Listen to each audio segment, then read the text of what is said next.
رمضان المقدس کی 29ویں شب کے ہم نوافل ذکر کر رہے ہیں۔ ارشاد فرمایا گیا کہ جو آدمی ایمان و اخلاص کے ساتھ یہ 4 نفل پڑھے 2 سلام کے ساتھ، یعنی یہ 4 نفل ہیں اور 2 کر کے پڑھنے ہیں۔ ہر رکعت میں الحمد شریف کے بعد سورۃ قدر 1 بار اور سورۃ اخلاص 3 مرتبہ پڑھنی ہے۔ یہ 4 نفل ہیں، 2 کی نیت کر کے یہ 4 نفل مکمل کرنے ہیں۔ ہر رکعت میں الحمد شریف کے بعد سورۃ قدر 1 بار اور سورۃ اخلاص 3 مرتبہ پڑھنی ہے۔ یہ 4 نفل پڑھنے کے بعد 70 مرتبہ سورۃ علم نشرح پڑھنی ہے۔ یہ 4 نفل پڑھنے کے بعد 70 مرتبہ سورۃ علم نشرح پڑھنی ہے۔ ارشاد فرمایا گیا یہ نماز واسطے ایمان کے بہت افضل ہے، یعنی جو آدمی یہ اللہ کی رضا کے لیے یہ 4 نفل پڑھے گا، جب دنیا سے جائے گا تو اللہ پاک مرتے وقت اس کو کلمہ نصیب فرمائے گا، اور جس کو مرتے وقت کلمہ نصیب ہو گیا اللہ پاک جل مجد الکریم بلا حساب اس کو جنت میں داخل فرمائے گا۔ پھر ارشاد فرمایا گیا یہ 29ویں شب کے 4 نوافل اور ہیں، یہ بھی 2 کر کے پڑھنے ہیں۔ ان میں ہر رکعت میں الحمد شریف کے بعد سورۃ قدر 1 بار اور سورۃ اخلاص 5 مرتبہ پڑھنی ہے۔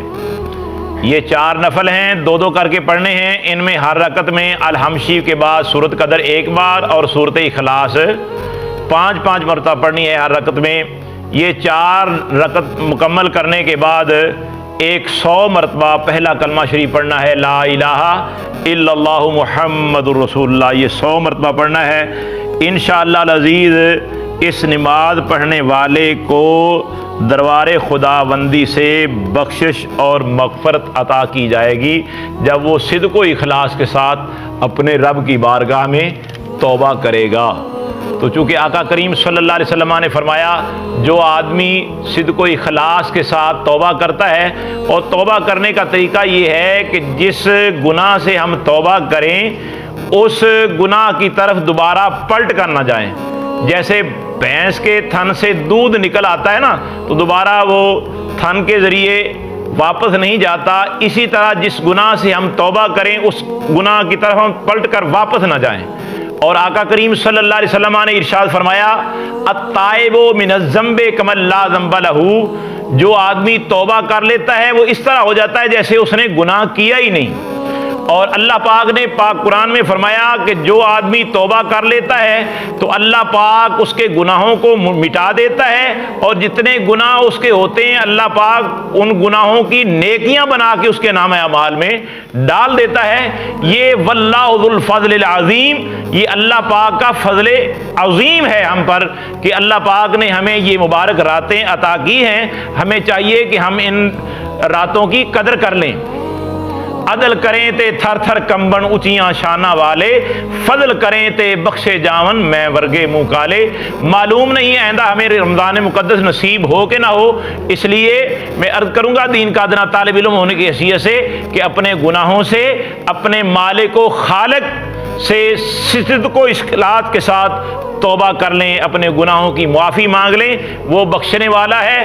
اور اسی نے ہی اعلان کیا ہے نبّئ عبادی انی الغفور الرحیم، کہ اے محبوب میرے بندوں کو بتا دو کہ میں تو بخشنے والا ہوں۔ تو ہمیں چاہیے کہ ہم اللہ کے حضور صدق و اخلاص کے ساتھ توبہ کر لیں، نوافل پڑھیں، اللہ پاک ہمارے حال پہ رحم و کرم فرمائے۔ اور پھر ارشاد فرمایا گیا کہ جو آدمی رمضان المقدس کی 29ویں شب کو 7 مرتبہ سورۃ واقعہ پڑھے گا، جو آدمی رمضان المقدس کی 29ویں شب کو 7 مرتبہ سورۃ واقعہ شریف پڑھے گا تو اللہ پاک جل مجد الکریم اس کے رزق میں پورا سال برکت عطا فرمائے گا۔ تو یہ 7 مرتبہ سورۃ واقعہ پڑھنے میں زیادہ سے زیادہ جو ہے یہ 20 منٹ سے آدھا گھنٹہ لگے گا۔ تو یہ سورۃ واقعہ 27ویں سپارے میں موجود ہے، سورۃ الرحمن شریف سے اگلی سورت ہے، اس کو ہم 7 مرتبہ پڑھیں تو اللہ پاک جل مجد الکریم ہم سب کے رزق میں برکت عطا فرمائے گا۔ اور پھر ارشاد فرمایا گیا کہ جو آدمی رمضان المقدس کی ہر رات میں سورۃ قدر 7 مرتبہ پڑھتا ہے، انا انزلناہ فی لیلۃ القدر، جو آدمی رمضان المقدس کی راتوں میں عشاء کے بعد 7 مرتبہ سورۃ واقعہ پڑھتا ہے، اللہ تبارک و تعالیٰ اس کو ہر قسم کے آفات و بلیات سے محفوظ کرتا ہے۔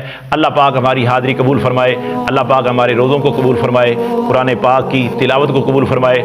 جو بچے اور میری مائیں بہنیں بیٹیاں اعتکاف کر رہی ہیں، اللہ پاک سب کے اعتکافوں کو قبول فرمائے، اللہ پاک میرے اور آپ کے سب کے حال پہ رحم فرمائے، آمین ثم آمین بجاہ نبی الکریم صلی اللہ علیہ وآلہ وسلم۔